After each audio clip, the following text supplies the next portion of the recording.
All right, DJ, without further ado, you know what time it is? It's pick time. It's pick time. And guess who gets the lead off this week? Well, the undefeated heavyweight champion of the world, me. You did. You did. You Tyson Furied me last week, man. He Yes. put it on me. I just don't know. I just don't know if it went to the 11th round though. I may have Mike Tyson you. You know. Yeah. It was a rough week for any Alabama Tuscaloosa fan. They lose how about this? They lose the game. Hey, did you know that they delayed the walk to the ring with Tyson Fury and Deontay Wilder until the Alabama Texas A&M game was over with? That was smart. Smart. Well, Deontay Wilder is from Tuscaloosa, and he trains in Tuscaloosa, so he's been the facility a bunch and all that. So it was a rough night for anybody involved with Alabama because Deontay Wilder gets knocked out and Alabama loses. That's a rough Saturday night. So yeah.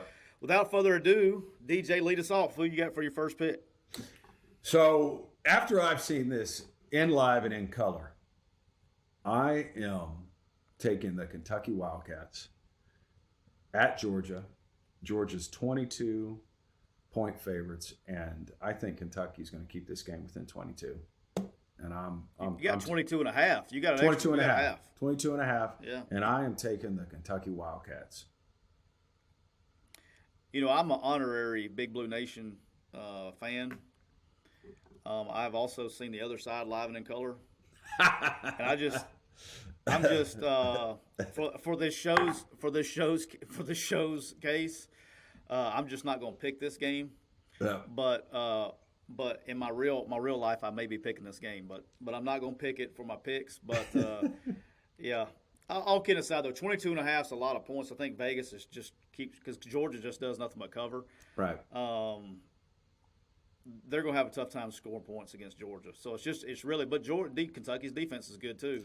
It's just a matter of how many points do you think Georgia can score? That's what you got to look. If you're going to wager on this game, how many points do you think they can score? Right. So we'll go by that. All right, my first pick. I'm going right back to the well. Okay, the Alabama Crimson Tide is playing Mississippi State. And this line, because Alabama lost, this line is at 17. It's in Starkville.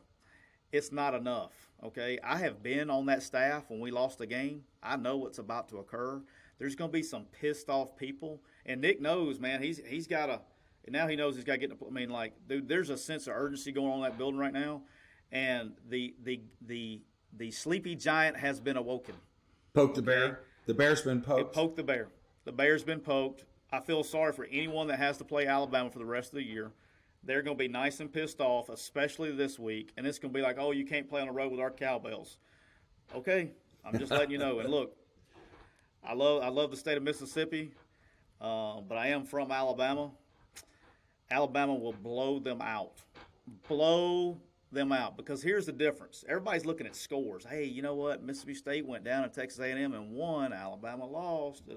Let me tell you something. Texas A&M had the athletes to match up with Alabama. State's not there yet, okay? They don't have the athletes to match up yet, and that's the difference. Alabama big.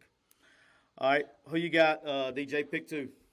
Pick two, okay? And I hate to do this because I have so many friends at this program, players and coaches, but Texas Tech is 16.5 favored over the Kansas Jayhawks. And I'm taking Texas Tech at 16.5. My second pick is also the Texas Tech Red Raiders. Okay, Texas Tech Red Raiders on the road in Lawrence, Kansas. There's going to be 6 people there to watch the game. I know. Okay, and they're all going to be friends and family of the people that are playing in the game. No doubt. Texas Tech, like Kansas, like. I think they're 0 for covering the spread. Texas Tech can score points. Texas Tech big.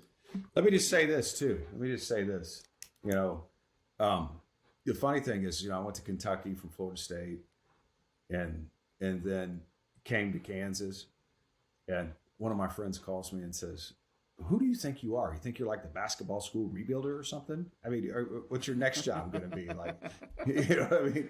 You're going to be at some next basketball. I'm going to be a Duke. You're going to Duke. Yes, I'm the basketball school rebuilder. But, you know, and this is going to shock some viewers, but 2 years ago when I came to Kansas, it was better off. It was better off from a talent standpoint, okay, than in 2013 when we went to Kentucky. It was better off. Oh yeah. So that shows you. That shows you how far Mark Stoops and everybody else, me and everybody else that was there at the beginning, how far that program has come. You know, and I think that Coach Stoops had an excellent plan of going to that program and finding a way to take the stipulation that this is a basketball program. He had an excellent plan, and I saw the whole thing in place, exactly what he did to turn that thing into an SEC contender. And one of the biggest things is continuity. You know, is Mark was given the time to do it. He was able to build the culture that he wanted to build. He was able to recruit the type of players they wanted to recruit. He was able to run the schemes that he wanted to run. And as bad as some people would say Kansas is right now, I'm telling you that in 2013, Kentucky, I'm the only person, okay, that was at both. Kentucky in 2013 was worse. And that shows you exactly how well a job that Coach Stoops has done at the University of Kentucky in building that program. Yeah, real quick before we move on, but I 100% agree with you because I remember making the comment. That was my first year at Alabama, and we came to Kentucky and played like a night game or something. And in pregame, you know, you're out there in pregame, all that stuff. I was looking over the other side, and I said, y'all had one player that could have played at Alabama at that time, and that was Darius Smith. Okay, he's still playing. Right. But one SEC-looking body. I mean, there was just one SEC bodies out there, but they've done a hell of a job. Wait, we haven't even thought about that. How many times have we been on the opposite sideline? Didn't even know each other. I was on that sideline that game. And you know what was a tough deal for Kentucky at that time? I know I'm going over my time here and talking.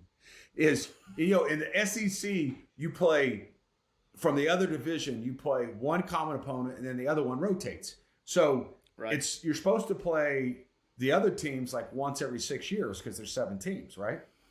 Well, we played Alabama, okay? We're at Kentucky. We're trying to get that program started.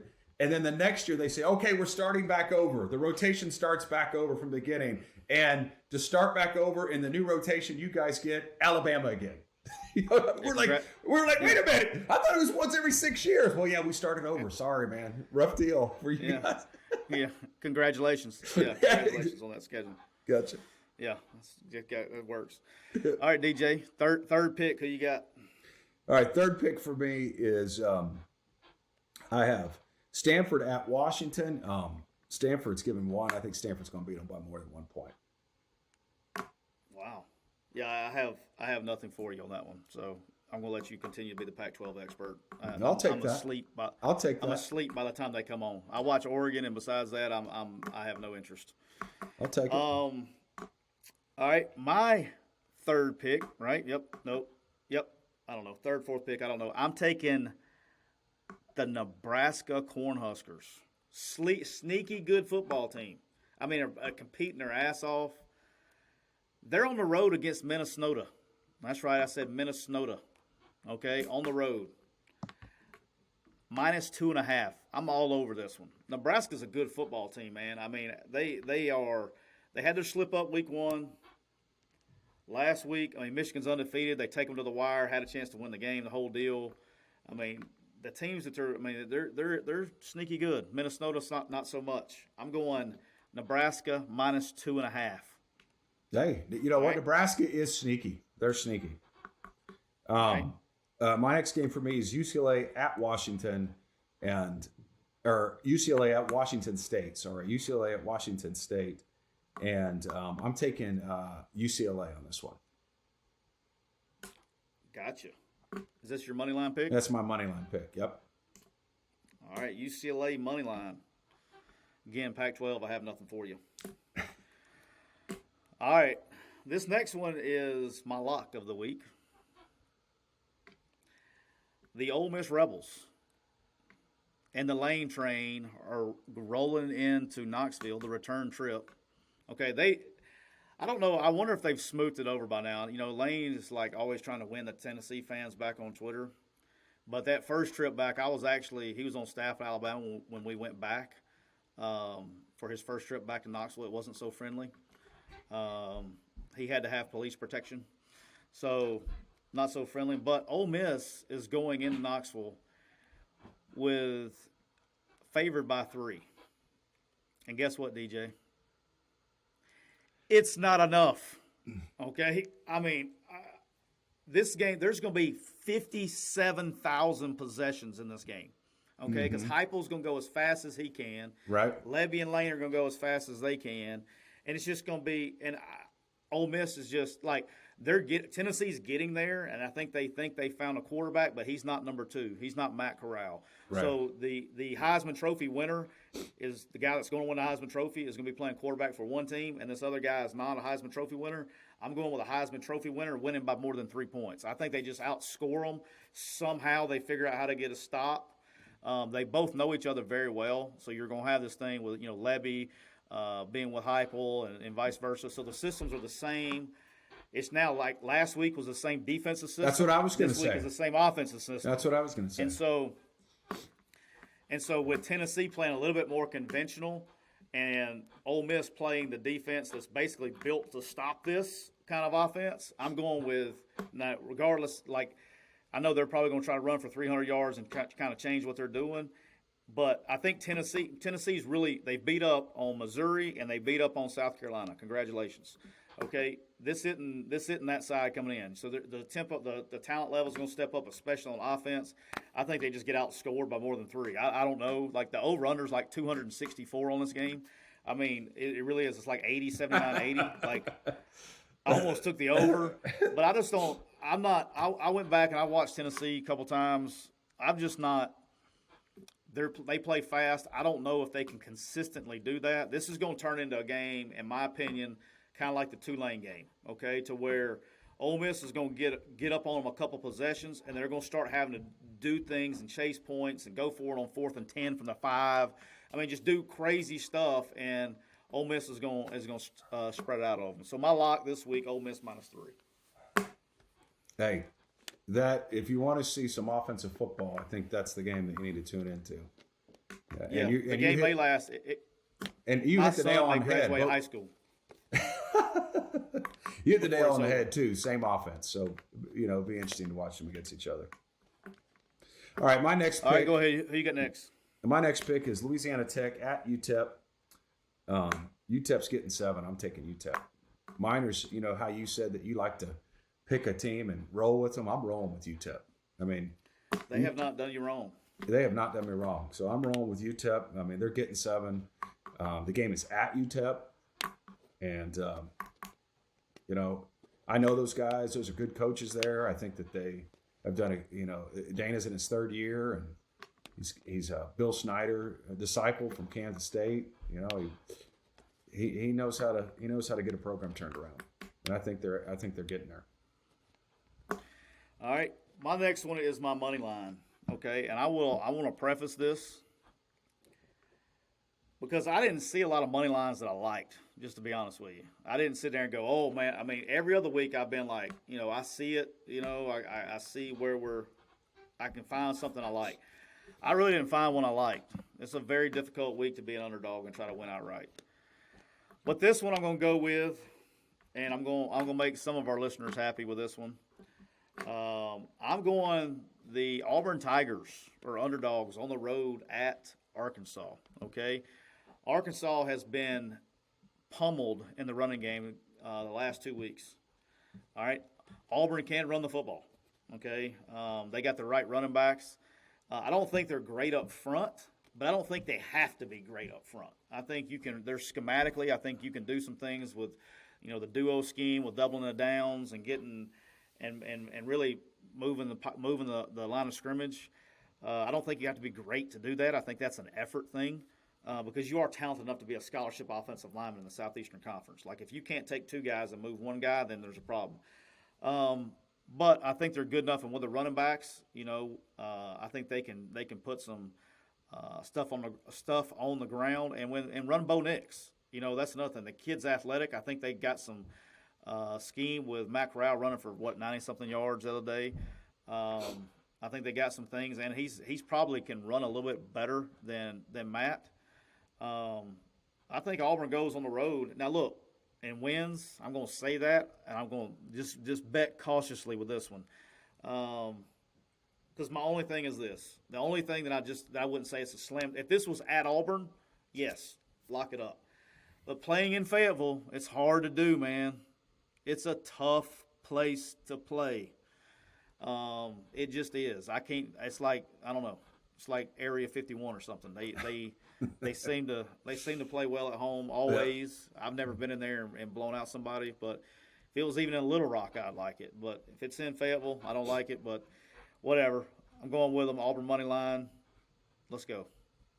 All right. Who you got for your last pick, DJ? Last pick, Florida at LSU. Florida's getting 10. This is my lock. I think Florida's going to beat LSU by more than 10 points. All right, my last pick. And you know, DJ, that LSU was dead to me, right? Yeah. Like I just can't bet them. That's recorded and on air.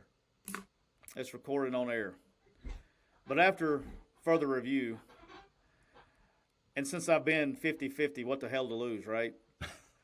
I'm also going Florida minus 10 against LSU. Like, look, Florida, barring something crazy and having 52 turnovers and just pissing down their leg, Florida's at least a 21-point better team than LSU. LSU's got issues, a lot of them. I just don't see this being even a close game. Again, I could be wrong, and I probably am because I'm picking. So if you're an LSU fan, you ought to be really excited right now because every single time I pick a game of LSU, it goes the other direction. It happened again last week, and I tried to do the under last week. And what happens? It hit the over. So I'm picking Florida minus 10. So it probably means LSU's going to blow them out. But, look, I just don't – in any universe, they could play in a parking lot. Florida's a 21-point better team than LSU. I just – at least 21 points. I think that's a safe number. But, golly, if I lose this game, if I lose this one, I'm just like, I'm done. I really will be done. This is my last – this is the last chance that LSU has to being on my card. So, Florida minus 10, I'm with you. I would have put it as my lock if I didn't have the grave feeling of just LSU just always breaking my heart on both sides. But it is what it is. So, but look forward to this weekend. I think it's going to be some very interesting matchups. I'm excited to watch the Georgia-Kentucky game to see the matchup that I'm curious about is Kentucky's defense versus Georgia's offense. That's the matchup. How can they hold up? But I'm excited to see if Alabama can rebound. And for me, again, I love these matchups, right? And just like last week where Arkansas Ole Miss was the defensive matchup, I'm curious to see how that flips over on the offensive side of the ball. And then there's going to be I'm just letting you know, there's going to be a sneaky good game in the Big Ten this week. Hey. Michigan State, Indiana is going to be a sneaky good game. I'm just telling everybody better Michigan State better have it buckled up when they show up to Bloomington this weekend. Okay. They're going to be that's what they're designed to stop on defense. They can stop the run, but Michigan State can run the football. So something's got to give there too. So that's going to be a fun game to watch as a college football fan.